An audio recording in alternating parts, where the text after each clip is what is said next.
Did you know that you can have a shiny Eevee? That guy, he can be a different color. This is a form of RNG manipulation. I've seen some debate within the Poke community about whether or not it is considered cheating. Well, my 2 cents are as follows. It is not!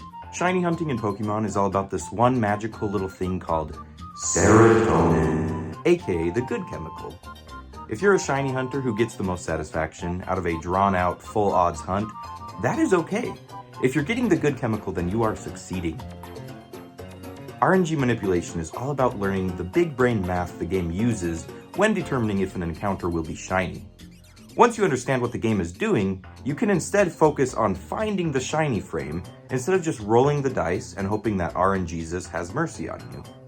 From there, it's all just reliant on your own timing and reflexes. We're working smarter, not harder. We're not doing anything the game didn't intend to be done, we're just learning how the game does what it does so we can always be one step ahead of it. I find this more satisfying than a regular shiny hunt because it's more reliant on skill than luck. And I have notoriously bad luck. In order to do this big brain math, we are going to need 2 Windows applications. So set up your GameCube within proximity of a PC or snag a laptop. We're going to be using the aptly named GameCube Pokemon RNG Assistant to learn what seed our game is starting on, where the shiny frames are, and what frame we have hit, assuming that we miss. We will also be using EonTimer to help us time our target frames. Once you boot up Pokemon XD, go over to Versus Mode, Quick Battle, and select Ultimate Difficulty. The assigned Pokemon will help us find what seed we are on, so in RNG Assistant, click Find Your Seed and enter in the Pokemon in the first slot of each trainer's party and hit Next. Now if we back out of Quick Battle and reselect Ultimate Difficulty, we now have new teams. Select the lead Pokemon of each party again, but this time also enter the HP of all the Pokemon, then hit Next again. Here we now have our seed. Sometimes the number of times you have to do this varies, but just keep doing it until you find your starting seed.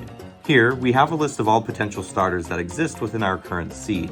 You'll notice that none of them are shiny. If we click Auto Reroll, it will search for our target Pokemon for us, as outlined by your decision in Settings. Here it tells us it sees a shiny Eevee 10 rerolls away. A reroll means you exit out and re-enter the quick battle. So if we do this 10 times, we can get the shiny starter that RNG Assistant sees. Depending on how specific the Eevee you are looking for is, the number of times you need to reroll will vary. So you can anticipate that you are likely going to have to reroll a higher number of times if, for example, you want your shiny Eevee to be female. Maybe because you want to evolve it into Vaporeon, and in terms of male, human, and female Pokemon breeding, Vaporeon is the most compatible Pokemon for humans.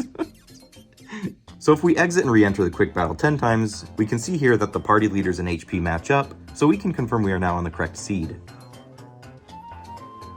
Now if we scroll through our options, we can see that there is a shiny, Bashful Nature Eevee on frame 693. So we can enter 693 into our target frame in EonTimer. Now we just want to start a new game at the exact same time we start EonTimer. So press A on your GameCube controller and click Start at the same time. We now just need to quickly enter our name and confirm it at the same time EonTimer expires. Just hit A on the 6th beep.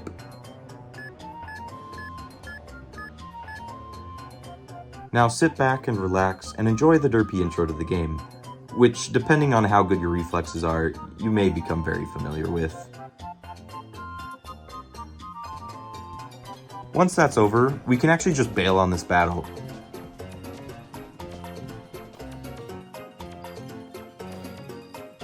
And quickly check on our Eevee, which, oh no, is not shiny. But that's okay, because this good lad is going to help us identify this little thing you may have heard of before called human error. If we take a peek at the ID number, we can see the trainer ID we have received is 26194. If we go back to our RNG Assistant, we can hunt this ID down and see where we landed. So we can see I hit frame 694, 1 frame away from my target. When doing this for the first time, you may notice you are consistently a set number of frames away from your target. If I was consistently 1 past my target, I could subtract 1 from my target frame on my next try, and hopefully rectify this. However, because I have done this a lot, I know that I am typically pretty accurate, so I am actually going to forego this. But if you are always landing, for example, 3 frames before your target, it may be worth it to add 3 to your target frame in EonTimer next time. So I am going to hit the reset button on my GameCube, and we are going to find my new starting seed by repeating the initial process. Versus mode, quick battle, ultimate, and entering the requested information until we know our seed.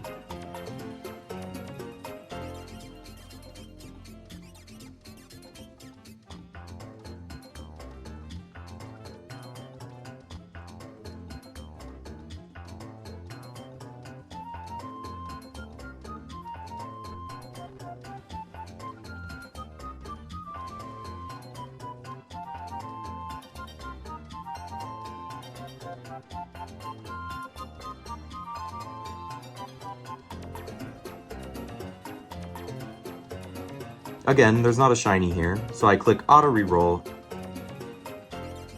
and there's one 19 rerolls away. So I go in and out of ultimate 19 times,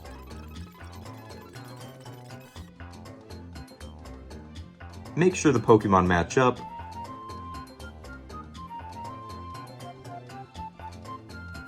and boom, Impish shiny at frame 493. So I'll put this into EonTimer and start a new game.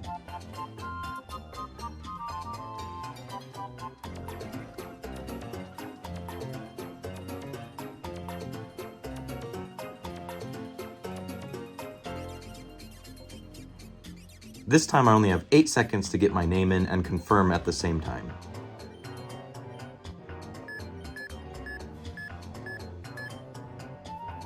Take a moment to enjoy this lovely intro again.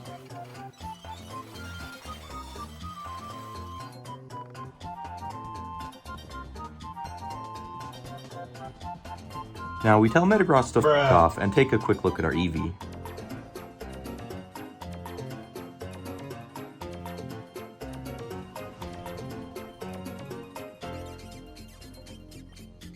He's shiny! And Impish nature. Lovely. We now know that we've hit our target frame. On a little side note, it is worth writing down the trainer ID on the frame below the one you just hit, as that is your secret ID, which you will need if you want to do more RNG manipulation later on in the same save.